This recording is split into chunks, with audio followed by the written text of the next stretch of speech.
أعوذ بالله من الشيطان الرجيم. بسم الله الرحمن الرحيم. وآتوا النساء صدقاتهن نحلة فإن طبن لكم عن شيء منه نفسا فكلوه هنيئا مريئا. صدق الله العظيم. وآتوا النساء صدقاتهن نحلة، اور دے ڈالو عورتوں کو ان کے مہر خوش دلی سے. فَإِن طِبْنَ لَكُمْ عَنْ شَيْءٍ مِّنْهُ نَفْسًا، پھر اگر وہ اس میں سے کچھ چھوڑ دیں تو تم کو ان میں سے کچھ چھوڑ کر دے دیں اپنی خوشی سے. فَكُلُوهُ هَنِيئًا مَرِيئًا، تو پھر اس کو کھاؤ خوشگوار اور رشتہ پشتہ کھاؤ. بزرگان محترم اور عزیز ساتھیوں، یہ سورہ نساء کی چوتھی آیت ہے. گزشتہ آیت میں اللہ تبارک و تعالی نے عورتوں کے حقوق بیان کرتے ہوئے ارشاد فرمایا کہ یتیم بچی کو ٹارگٹ نہ کر کے اگر آدمی ایک سے زائد کسی دوسری عورت سے نکاح کرنا چاہے، 2 نکاح 3 4 تک کی حد میں نکاح کرنا چاہے تو شریعت اس کی اجازت دیتی ہے. وہیں ایک اور چیز اس موقع پر بیان ہوئی، وہ یہ تھی کہ اس زمانے میں لوگ نکاح تو بہت کرتے تھے لیکن مہر نہیں ادا کرتے تھے. ایک سے زائد شادیاں کر لیتے تھے، لیکن اس وقت ایک ظلم یہ ہوتا تھا کہ لوگ مہر نہیں ادا کرتے تھے. اور بھی کچھ مظالم ہوتے تھے، یا تو یہ ہے کہ مہر سرے سے دیتے ہی نہیں تھے، یا شوہر دیتا تھا لیکن مہر بچی کو پہنچنے کے بجائے اس کا ولی اپنے ہاتھ میں لے لیتا تھا. اس کا جو ذمہ دار ہوتا تھا بچی کا، عورت کا جو ذمہ دار ہوتا تھا، ماموں چچا یا کوئی بھی، شوہر سے زیور کو خود اپنے ہاتھ میں لیتا تھا اور بچی کے ہاتھ میں پہنچنے نہیں دیتا تھا. دوسرا ظلم یہ ہوتا تھا کہ اگر دیتے بھی تھے تو بہت ہی دل جل کر تلخی کے ساتھ، بہت ہی ناراضگی کے ساتھ دیا کرتے تھے، بادل ناخواستہ دیتے تھے، خوشی کے ساتھ نہیں دیتے تھے. تیسری بات یہ ہوتی تھی کہ معاف کرا لیتے تھے، مہر کو معاف کرا لیتے تھے، دیتے نہیں تھے بلکہ ان سے معاف کرا لیتے تھے. اور عورت بھی اگر مطالبہ کیا جائے، عورت اگر شادی ہونے کے بعد مہر کا مطالبہ کرے تو ایک طرح سے گویا کہ اجنبیت پائی جائے گی، اور جس کی وجہ سے آپس میں باتیں بڑھنے کا امکان ہے. اس لیے مجبوراً عورت بھی معاف کر دیتی تھی. شریعت نے ان تینوں چیزوں پر پابندی عائد کی. فرمایا آتوا النساء صدقاتهن نحلہ، تم عورتوں کو ان کا مہر ادا کرو خوشی کے ساتھ، دل جلتے ہوئے، بادل ناخواستہ، ناراضگی کے ساتھ، غصے کے ساتھ، چڑھ کر نہیں بلکہ خوشی کے ساتھ. نحل ینحلو کے معنی ہے خوشی سے دینا. حدیث پاک میں ایک جملہ آیا ہے، ما نحل والد ولدا احسن من ادب حسن. باپ نے اپنے بچے کو جو بھی ہدیہ دیا، جو بھی تحفہ دیا، اس سب میں سب سے بہترین تحفہ اس کے لیے اس ادب کا سکھانا ہے. بیٹے کو ادب سکھا دیا یہ سب سے بڑا تحفہ ہے۔ باپ کا بیٹے کو دینے والے تحفے کے لیے جو لفظ شریعت نے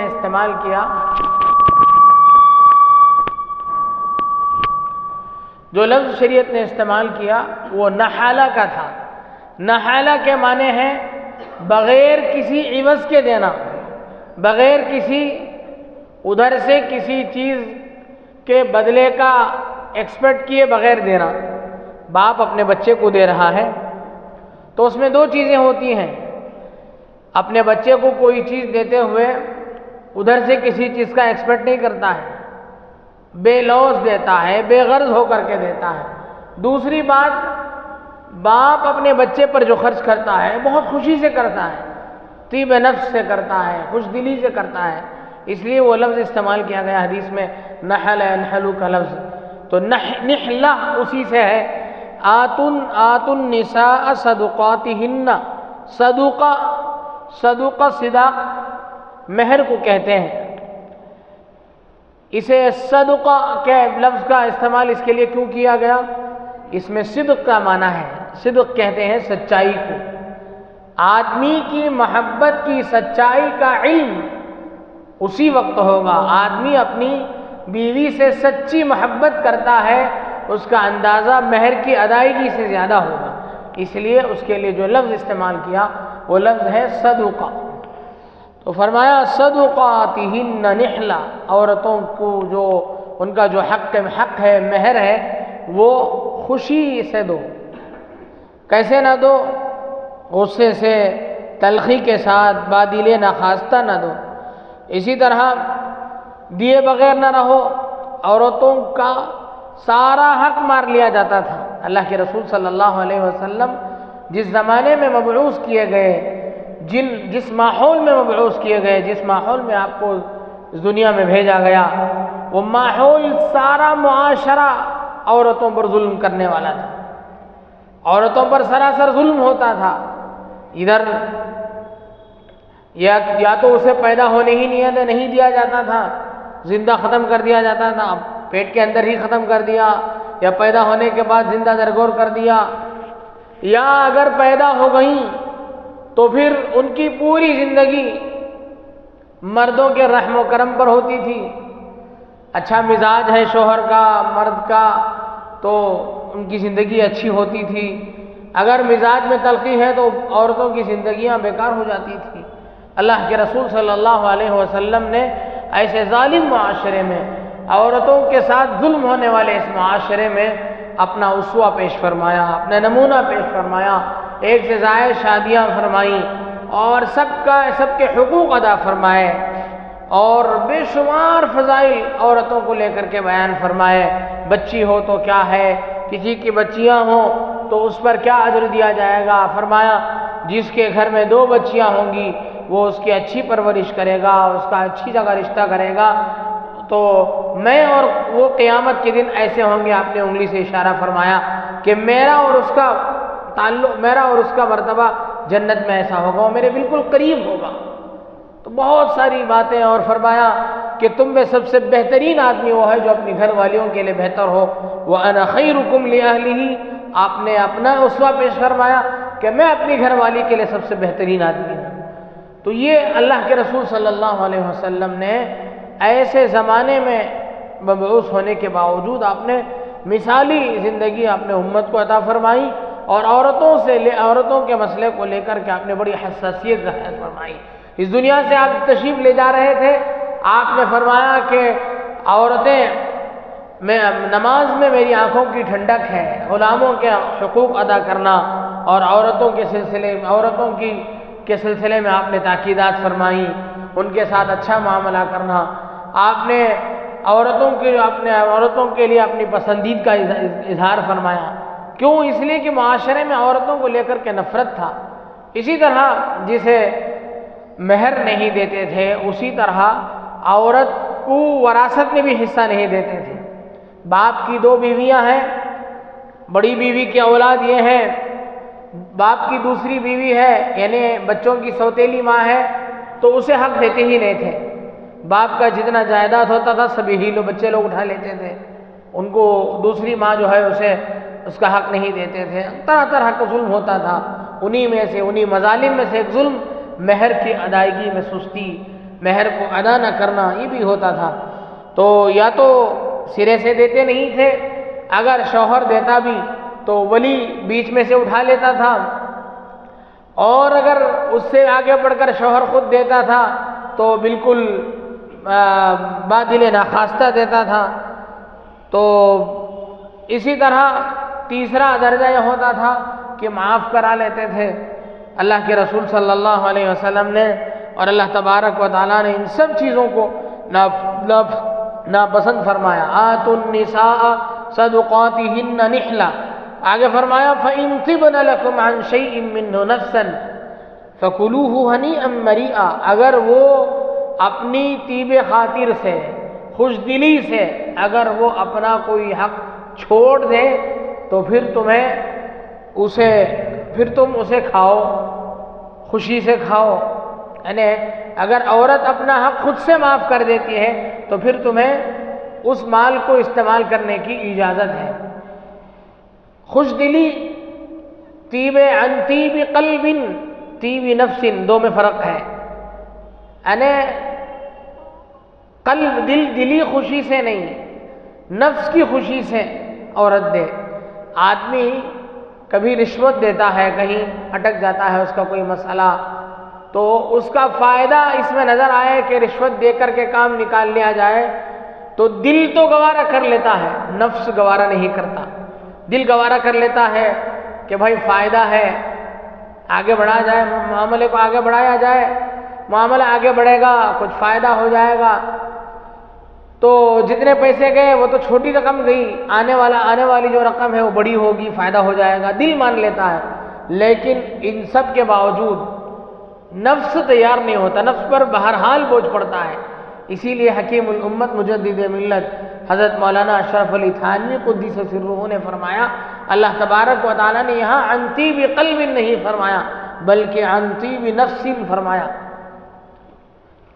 فَإِن طِبْنَ لَكُمْ عَنْ شَيْءٍ مِّنْهُ نَفْسًا، اگر وہ اپنے طیب خاطر سے اگر وہ کہیں، اردو میں تو طیب خاطر ہی کہیں گے، خاطر تو دل کو کہتے ہیں، لیکن یہ عربی کے اعتبار سے ایک باریکی اس میں نکلتی ہے۔ دوسری بات، خوش دلی سے دینا یہ کیسے معلوم ہوگا؟ اللہ کے رسول صلی اللہ علیہ وسلم نے پورے مال میں، صرف مہر میں نہیں بلکہ پورے مالی معاملات میں رسول اللہ صلی اللہ علیہ وسلم نے ایک اصول بنایا، بیان فرمایا لا يحل مال امرئ مسلم الا بطیب نفسہ، کسی مسلمان کا مال دوسرے کے لیے اس کی خوش دلی کے بغیر جائز نہیں ہوگا۔ معاملہ کر رہے ہیں آپ، کسی سے تجارت کر رہے ہیں، تجارت کرتے ہوئے اس نے اس چیز کا ریٹ بتایا، آپ نے ایک بتایا، آپ نے جو بتایا، آپ خریدار ہیں، آپ نے زبردستی اس سے کچھ چیز نہیں اتنا ہی پڑے گا لے لیا، آپ نے خوش دلی سے اس نے نہیں دیا تو یہ آپ کے لیے جائز نہیں ہوگا ایسا کرنا۔ ہم لوگ جو گلیوں میں پھیری لگا کر کے غریب قسم کے لوگ جو سبزی فروش ہوتے ہیں یا کوئی سامان بیچنے والے ہوتے ہیں، ان کے ہاں خوب بھاؤ تاؤ کر کے ان کی خوش دلی کے بغیر ان کے پاس سے مال لے لیتے ہیں، جائز نہیں ہے۔ اللہ کے نبی صلی اللہ علیہ وسلم نے ایک اصول بیان فرمایا، ہر جگہ آپ اسی اصول کو چلائیں گے۔ بلکہ حضرات علماء کرام نے کہا کہ زبردستی چندہ کرنا جس میں آدمی خوش دلی سے نہ دے، دباؤ میں آ کر کے دے دے، یہ جائز نہیں ہے۔ اس پیسے کا استعمال کرنا ادارے کے لیے یا جس شخص کے لیے چندہ کیا جاتا ہے اس کے لیے ہرگز جائز نہیں ہوگا۔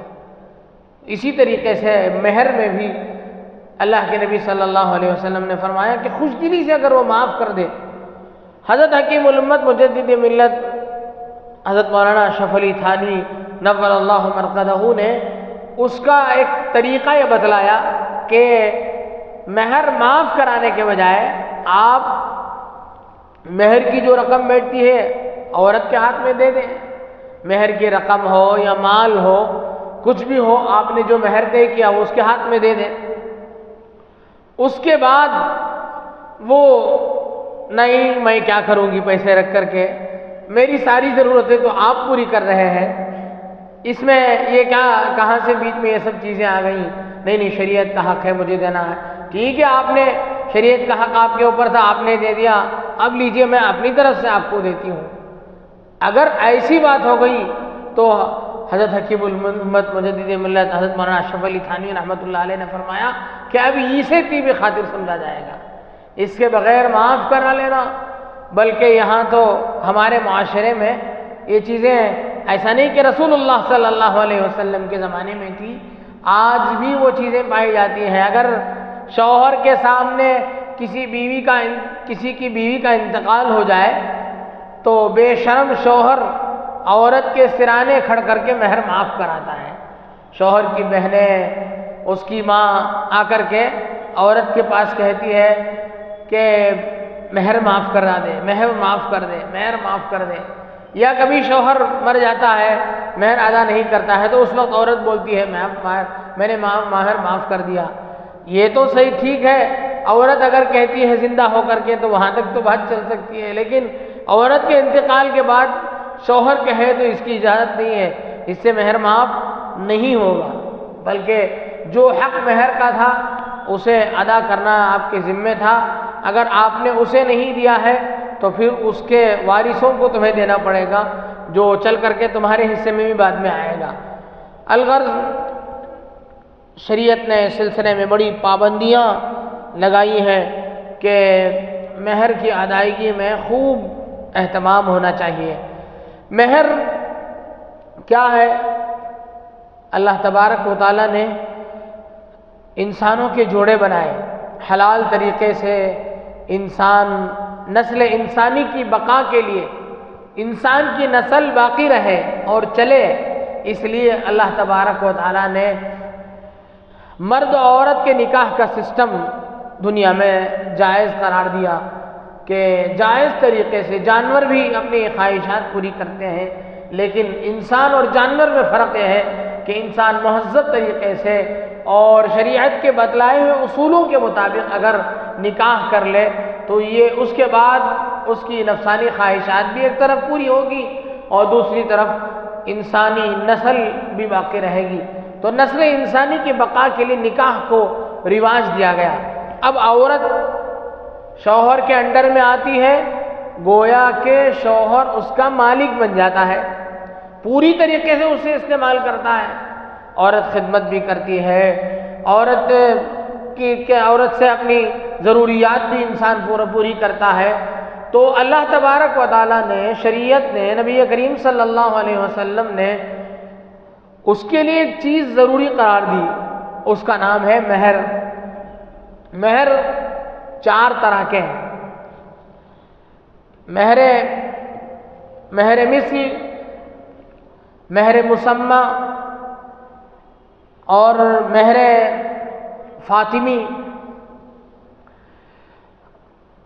4 طرح کے مہر ہیں، میں بولتے آؤں گا تو بات آ جائے گی۔ اگر اقل مہر 4 چیزیں ہیں۔ مہر میں نکاح ہو گیا، شوہر بیوی یعنی میاں بیوی کا نکاح ہو گیا، نکاح ہونے کے بعد مہر واجب ہوتی ہے۔ اگر نکاح میں کسی قسم کی مہر کا نام نہیں لیا گیا، ایسے ہی یعنی کوئی مہر مقرر نہیں کی گئی، نکاح ہوا، مہر کی مقدار نہیں بتلائی گئی، نکاح تو ہو جائے گا، لیکن اب چیز کیا واجب ہوگی؟ چیز واجب ہوگی مہر مثل۔ مہر مثل کسے کہتے ہیں؟ مہر مثل یہ ہے کہ عورت کے باپ کے گھرانے میں، عورت کے باپ کے گھرانے میں جتنے بچیاں ہیں، جو بچیاں اس بچی کی ہم شکل ہیں، دیکھنے میں اتنی خوبصورتی اس کی بھی ہے، اتنی ہی دینداری ہے، اتنی ہی عقل ہے، یعنی اس درجے کی جتنی، اس کیٹیگری کی جتنی بچیاں ہوں گی اس کے باپ کے خاندان میں، ان بچیوں کا جتنا مہر ہوا ہوگا اتنا مہر اس بچی کے لیے بھی دینا اس کے لیے شوہر پر واجب ہوگا، اسے کہتے ہیں مہر مثل۔ دوسری چیز مہر مسمى۔ مہر مسمى کیا ہے؟ نکاح کے موقع پر، عقد نکاح جب ہوتا ہے اس موقع پر طے کر لیا جائے۔ ہمارے ہاں نکاح میں مہر طے کی جاتی ہے، اتنے گرام سونا بشکل زیور یا سونا اس کی مقدار مہر کے طور پر دیا جائے گا، طے کر دیا جاتا ہے، تو جتنا طے ہوا اتنا دینا واجب ہے، اسے بولتے ہیں مہر مسمى، جتنا مہر بولا گیا اتنا دینا ضروری ہے۔ مہر فاطمی کتنا ہے؟ اللہ کے رسول صلی اللہ علیہ وسلم نے حضرت سیدہ فاطمۃ الزہرا رضی اللہ عنہا کا جو مہر مقرر فرمایا تھا وہ 1.5 کلو چاندی تھا۔ کتنا تھا؟ 1.5 کلو چاندی، اسے کہتے ہیں 1.5 کلو چاندی، 1.5 کلو سے زیادہ، کچھ زیادہ چاندی اس کی مقدار بیٹھتی ہے آج کے حساب سے، تو اتنا دینا اسے کہتے ہیں مہر فاطمی۔ اگر کوئی آدمی مہر فاطمی کر کے اپنے مہر فاطمی پر اپنا نکاح کرتا ہے تو اسے 1.5 کلو چاندی، 1.5 کلو سے زیادہ چاندی کی رقم یا اس نے اتنی چاندی اپنے گھر والی کو دینا ضروری ہوگا۔ اور مہر کی مقدار کتنی ہونی چاہیے؟ عورت کے شایہ نشان ہونی چاہیے، نہیں تو کم از کم مہر جسے اقل مہر کہا جاتا ہے وہ 10 درہم سے کم نہیں ہونا چاہیے، یعنی آج کل کے حساب سے 30 گرام 618 ملی گرام، آج 256 روپے 1 گرام چاندی ہے، اس حساب سے تقریباً 8,000 روپے آپ رکھ لیجئے۔ ایک آدمی کا مہر 8,000 روپے سے کم نہیں ہونا چاہیے، یہ کم از کم مہر ہے، تو یہ اسے کہتے ہیں مہر، یہ دینا واجب ہے، ضروری ہے۔ اگر ہم نے اپنے نکاح میں نہیں دیا ہے یا ہمیں یاد نہیں ہے تو گھر والوں سے تحقیق کر لیں، اور اگر دے دیا ہے تو ٹھیک ہے، نہیں دیا ہے تو اولین فرصت میں ہمیں اپنا حق مہر ادا کرنے کی، دینے کی ہم کوشش کریں گے، یہ ہمارا واجبی حق ہے۔ دوسری بات، نکاح کے معاملے میں جو چیز دینے لینے کی ہے بس وہی مہر ہے، باقی کچھ نہیں۔ مہر بھی دینا کس کے اوپر ضروری ہے؟ شوہر پر ضروری ہے، مرد پر ضروری ہے۔ عورت سے کچھ لینا، ارے اس کا تو شریعت میں کوئی تذکرہ ہی نہیں۔ لیکن ہوتا کیا ہے آج، مہر جیسے واجب چیز کو اتنا دبایا گیا، اسے اتنا ختم کیا گیا معاشرے سے، اس کے مقابلے میں دوسری چیز جہیز، اسے اتنا اچھالا گیا، اس پر اتنا فوکس کیا گیا، اسے اتنا ہائی لائٹ کیا گیا، شریعت کی دوسری جتنی چیزیں ہیں سب ختم ہو گئی۔ اسی لیے کسی اللہ والے نے کہا کہ جہاں بدعات کا رواج ہوتا ہے وہاں سنتیں ختم ہو جاتی ہیں، اسی طرح جہاں جہاں رواجوں کی پابندی ہوتی ہے، رسومات کی پابندی ہوتی ہے، وہاں شریعت کے احکامات کی پامالی ہو جاتی ہے، شریعت کے احکامات کو لوگ بھول جاتے ہیں۔ نکاح میں کیا ہونا چاہیے، کیسی مجلس ہونی چاہیے، کیسا معاملہ نکاح کا کیسا ہونا چاہیے، کن الفاظ کون سے الفاظ بولے جانے چاہیے، کیسا مہر کتنا دینا چاہیے، اور شوہر پر کیا کیا حقوق ہیں، ان سب چیزوں کو بھلا دیا جاتا ہے۔ سارا فوکس، ساری چیزیں صرف اسی پر منحصر ہو جاتی ہیں کہ لڑکی کو کیا زیور پہنایا جائے گا، لڑکی کو کیا جہیز دیا جائے گا۔ الٹا معاشرہ الٹا ہو گیا، معاشرہ دینے کے بجائے نہ دے تو ایک درجے کی بات تھی، دیتا بھی نہیں ہے اوپر سے لیتا ہے، بہت بڑا ظلم ہے۔ آج جہیز کے نام سے جتنی باتیں ہوتی ہیں اس کی وجہ سے جو حالات دنیا میں دیکھے جا رہے ہیں، بچیاں بڑی بڑی عمر ہونے کے باوجود اپنے گھروں میں بیٹھی ہیں، بہت ہی معاشرے پر ایک بڑا ظلم ہے۔ اللہ کے رسول صلی اللہ علیہ وسلم اور آپ کے صحابہ نے اتنی سادگی کے ساتھ شادیاں فرمائیں کہ کان کی کان خبر نہیں ہوتی تھی۔ روایات میں آتا ہے کہ حضرت عبد الرحمن بن عوف رضی اللہ عنہ، جن کا رسول اللہ صلی اللہ علیہ وسلم کے ساتھ انتہائی قریبی درجے کا تعلق تھا، عشر مبشرہ میں ان کا شمار تھا، ان 10 صحابہ میں سے ایک صحابی تھے جن کو رسول اللہ صلی اللہ علیہ وسلم نے دنیا ہی میں جنت کی بشارت دے دی تھی، ان میں سے ایک تھے۔ لیکن ہوا کیا، آپ علیہ الصلوۃ والسلام نے ایک دن دیکھا کہ ان کے کپڑے میں کچھ رنگ لگا ہوا ہے. پوچھا عبد الرحمن کیا ہے تمہارے کپڑے میں، خوشبو کا رنگ لگا ہے. پہلے زمانے میں لوگ خوشبو لگاتے تھے جس میں رنگ ہوتا تھا اور وہ نظر آتا تھا. تو عبد الرحمن ابن عوف رضی اللہ عنہ نے کہا یا رسول اللہ میری شادی ہوئی.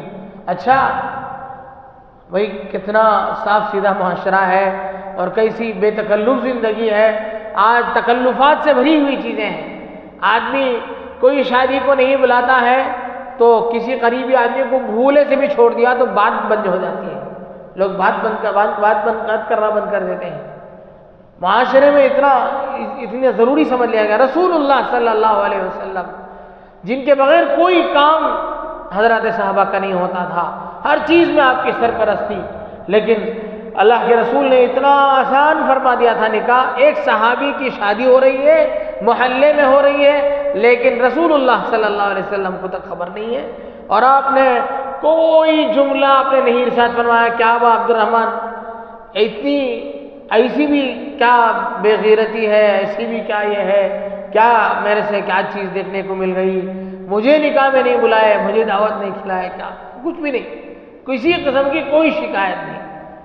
آپ نے فرمایا اعظم النکاح برکتاً ایسرہ مؤونہ، جس نکاح میں کم سے کم تکلیف دی جائے گی، کم سے کم تکلیف ہوگی، وہ نکاح برکتوں کے اعتبار سے بہت اونچا ہوگا.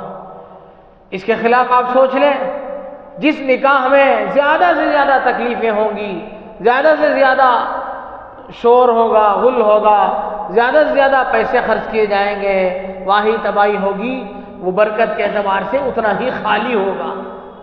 بزرگان دین فرماتے ہیں، اللہ والوں کا کہنا ہے کہ آج کل جو دیکھنے کو ملتا ہے، ادھر شادی ہوئی، ادھر رشتے ختم ہو گئے. پتہ ہے کیوں ایسا ہوتا ہے؟ شادیوں میں جو بے اصولیاں ہوتی ہیں، نکاح کے موقع پر جو واہی تباہی مچائی جاتی ہے، اس کی نحوست ہے. کیوں؟ برکت نہیں ہے تو وہاں اس کی جگہ نحوست نے لے لی. نحوست کا اثر ہے کہ نباہ نہیں ہوتا. شادی کی بنیاد کیا تھی، کیا ہونی چاہیے؟ رسول اللہ صلی اللہ علیہ وسلم نے فرمایا تنکح المرأة لأربع، 4 چیزوں کی بنیاد پر عورت سے شادی کی جاتی ہے.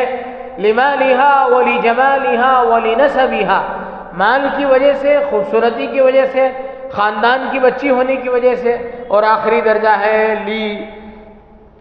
لدینہا، دین کی بنیاد پر. آپ نے فرمایا فاظفر بذات الدین تربت یداک، دین کو بنیاد بنا کر کے شادی کرو، خوشگوار زندگی گزارو گے. باقی 3 چیزیں چھوڑ دو. اگر دین کو بنیاد بنا کر کے شادی کی گئی، کسی بچی کو دیکھا گیا کہ دیندار ہے تو دین تو ختم نہیں ہوگا، اس کی زندگی کے آخری حصے تک رہے گا. شادی کے بعد دیکھا تو دینداری ہے ہی، جسے دیکھ کر کے شادی کیا تھا وہ تو پائی جائے گی. خوبصورتی کو دیکھ کر کے شادی کیا، دیکھتے کیا ہے چہرے کو، بعد میں دوسرے عیوب نظر آئے، مسئلہ خراب ہو جائے گا. مال کی بنیاد پر شادی کیا، بعد میں تمہاری شادی ہوئی، تم گئے اس گھر کے داماد بن کر کے، مصیبت آ گئی، سسرال کا پورا پیسہ لاس ہو گیا، سسرال والے پاپر ہو گئے، سسر صاحب تمہیں نوازنے کے بجائے تمہارے سے پوچھنے لگے قرض وغیرہ. اب مسئلہ پریشان. اب کیا ہوگا؟ ختم. بنیاد ہم نے مال کو بنایا تھا. خاندان کی بنیاد پر، بڑے اونچے خاندان کی بچی ہے، کچھ دنوں کے بعد اس خاندان کی رسوائی ہو گئی قرض کی وجہ سے، یا کسی خاندان میں کسی بڑے آدمی کی کسی غلطی کر دینے کی وجہ سے پورے علاقے میں رسوائی ہو گئی. کیا کریں گے بھائی؟ آپ بچی کو چھوڑ دیں گے؟ تو بنیاد ہمیں جو بنانی ہے وہ دین کو بنانا ہے. آپ نے فرمایا کہ اگر دین کو بنیاد بنا کر کے نکاح کیا جائے گا تو پھر وہ نکاح، اس کی وجہ سے تمہاری زندگیوں میں برکتیں رہیں گی. اور جہیز نام کی کسی چیز کا کوئی تصور شریعت میں بالکل نہیں تھا. ایک چیز اللہ کے رسول صلی اللہ علیہ وسلم کی زندگی میں، آپ کی حیات طیبہ میں ایک نمونہ ملتا ہے ہمیں. آپ نے جگر گوشے رسول فاطمہ بتول کو آپ علیہ الصلوۃ والسلام نے اپنے جگر پارے کو رخصتی کے موقع پر کچھ چیزیں دی تھیں. ایک تکیہ دیا تھا، ایک چادر دی تھی، ایک مشکیزہ دیا تھا، 3 چیزیں آپ نے دی تھی۔ لوگ یہ سمجھتے ہیں، حضرت مولانا منظور نعمانی صاحب معارف الحدیث میں لکھتے ہیں، لوگ آپ نے ان چیزوں کا انتظام کیا، اسے دیکھ کر کے لوگ سمجھتے ہیں کہ آپ نے جہیز دیا حضرت فاطمہ کو۔ غلط فہمی ہے، آپ غلط سمجھ رہے ہیں۔ نبی علیہ الصلوۃ والسلام جس طریقے سے حضرت فاطمہ کے باپ تھے، والد گرامی تھے، وہیں حضرت علی کے بڑے بھائی ہونے کی وجہ سے سرپرست تھے۔ حضرت علی رضی اللہ عنہ آپ علیہ الصلوۃ والسلام کے زیر تربیت رہے۔ حضرت علی کے سرپرست ہونے کے ناطے حضرت علی رضی اللہ عنہ کے پاس سے پیسے لے کر، حضرت علی کے پیسے تھے، رسول اللہ صلی اللہ علیہ وسلم کے پیسے نہیں تھے، آپ نے جو 3 چیزیں دلوائیں وہ آپ نے اپنے جیب سے نہیں دلوائے، بلکہ حضرت علی رضی اللہ عنہ سے پیسے لیا اور آپ نے یہ چیزیں اس موقع پر دلوائیں۔ یہ فاطمہ رضی اللہ عنہ کے باپ ہونے کی حیثیت سے نہیں، بلکہ حضرت علی کے سرپرست ہونے کی حیثیت سے آپ نے دیا۔ اب ہم اندازہ کر سکتے ہیں، ایک واقعہ ہمیں تاریخ میں اور سیرت میں ملا اور وہ بھی اس انداز کا ملا ہے، باقی کوئی تاریخی اور سیرت کی روایات میں ہم نہیں بتا سکتے ہیں کہ کسی صحابی نے اتنا مان لیا ہو۔ جہاں دینداری ہے، آج بھی دنیا میں جہاں دینداری ہے وہاں یہ چیزیں دیکھنے کو ملتی ہیں، سعودی عرب ہو، افغانستان ہو۔ ہمارا ساتھی ایک تھا افغانستان کا، ہمارے دور حدیث میں ایک ساتھی تھے، وہ ہمارے سے بار بار دعا کی درخواست کرتے تھے کہ بھائی دعا کرو، ایک جگہ ہماری شادی طے ہو گئی ہے۔ میں نے کہا کہ بھائی تم تو نوشاہ ہو، تمہارے لیے کیا مسئلہ ہے؟ انہوں نے کہا نہیں، ہمارے ہاں سارا خرچ برداشت کرنا نوشے کی ذمہ داری ہے۔ آج سے 15 سال پہلے کی بات ہے، ابھی پڑھ ہی رہا تھا، وہ بتا رہا تھا 2 لاکھ روپے رکھے بغیر میری شادی نہیں ہو سکتی، میں کہاں سے انتظام کروں گا؟ بچی کے گھر سے تو کچھ نہیں ملتا ہمارے ہاں۔ دینداری کی جہاں ہوگی وہاں یہ سب چیزیں پائی جائیں گی، اور اصل دینداری یہی سب چیزیں ہیں۔ نماز، صرف نماز اور عبادات کو رکھ کر کے دینداری کا حساب لگانا غلط ہے۔ ایک دین کا ایک مختصر سا ایک دین کے شعبوں میں سے ایک شعبہ ہے، اور شعبے جات ہیں، ایمانیات ہے، معاشرت ہے، معاملات ہے، اخلاقیات ہے۔ 5 شعبے کو ملا کر کے ہی دین اور دیندار کہا جائے گا۔ جو آدمی ان کا پابند ہوگا اسی کو دیندار کہا جائے گا۔ آج ہم اپنے معاشرے کو دیکھیں، ایک بچی کی شادی ہوتی ہے، اس کی شادی سے پہلے بچی کو دیکھنے آتے ہیں 3-4 مرحلے میں۔ پہلے والدین، بچے کے والدین آئیں گے، اس کے بعد اس کے خاص ددیال کے رشتہ دار آئیں گے، پھر دور کے لوگوں کو بلا کر کے آئیں گے، تینوں وقت تینوں کو کھلائے، اور اس کے بعد نسبت کے نام پر ہمارے علاقے میں شکرانے کے نام پر ایک رسم کریں گے، اور اس میں ہزاروں روپے خرچ ہوگا۔ نوشہ کے لیے یہاں سے 20 قسم کے انواع و اقسام کے ناشتے جائیں گے، پھر نوشہ کے گھر والوں کو تقسیم کرنے کے لیے اس بھکاری کے گھر والوں کے لیے بھیک ڈالیں گے لڑکی کے لوگ، یہاں سے اس کے پاس پیسے نہیں ہیں، وہ نکما ہے، وہ بھکاری ہے، اس کے گھر سے پیسے جائیں گے، اس کے پاس کچھ بھی نہیں ہے، نوشہ خالی ہاتھ ہے بیچارہ۔ ایسے آدمی کو آپ اپنی بچی دے رہے ہیں جو ایسی خوشی کے موقع پر ایک بچی کے ساتھ اس کا رشتہ ہوا ہے، وہ اپنے طور سے کچھ نہیں کر سکتا، تمہارے گھر سے جو چیزیں آ رہے ہیں اسے تقسیم کر رہا ہے، کتنا بے شرم ہے۔ ایسے بچے کو آپ اپنی بچی دیں گے؟ سوچنے کی بات ہے۔ ایک چیزیں دیکھیں سوچ کر کے، خالص ہندوانہ رسومات ہیں جو ہمارے معاشرے میں در آئی ہیں، تو یہاں سے یہ چیزیں شروع ہوتی ہیں۔ اس کے بعد پھر رشتہ طے ہو گیا، جہیز کا مسئلہ ہے، پھر ہلدی کی رسم ہے، نکاح کے دن کی بے شمار چیزیں ہیں، نکاح کے موقع پر کتنے تکلفات آج کل ایک دوسرے سے بڑھتے چلے جا رہے ہیں۔ رشتہ داروں کے لیے ڈریس کوڈ ہو گیا آج کل۔ ایک مولانا بتا رہے تھے کہ میں ایک جگہ گیا تھا، وہاں 26 یا 25 ڈریس آرڈر کیے گئے تھے، ایک علاقے میں، حیدرآباد غالباً بتا رہے تھے، وہاں گیا تھا، ہمارے شہر کی طرف سے 25 ڈریس کچھ آرڈر گئے تھے، ایک ڈریس کی قیمت 15,000 روپے تھی۔ اب آپ بتائیے، زیادہ بڑا گھرانہ نہیں ہے، وہ بتا رہے تھے کہ زیادہ بڑا گھرانہ نہیں ہے۔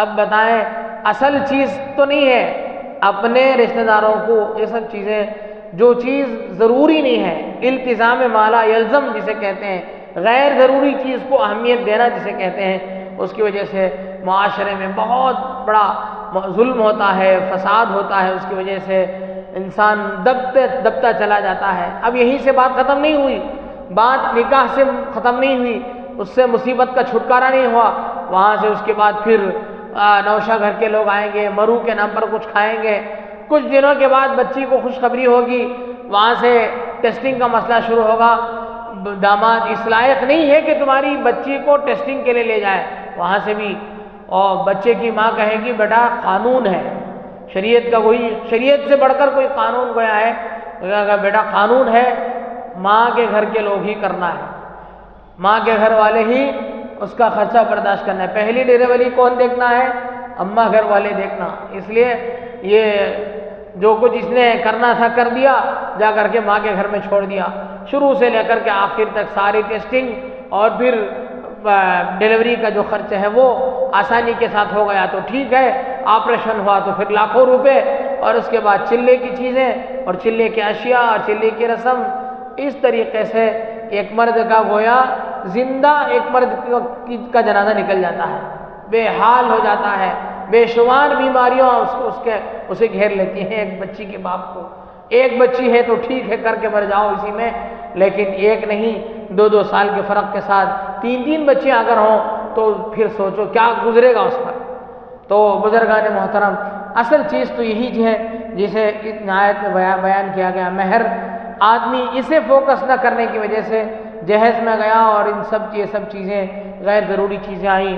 دعا ہے کہ اللہ تبارک و تعالی جو باتیں ان آیات کے ذیل میں کہیں گئی، کہنے والے کو بھی سننے والوں کو بھی عمل کی توفیق نصیب فرمائے، آمین۔ وآخر دعوانا الحمدللہ رب العالمین۔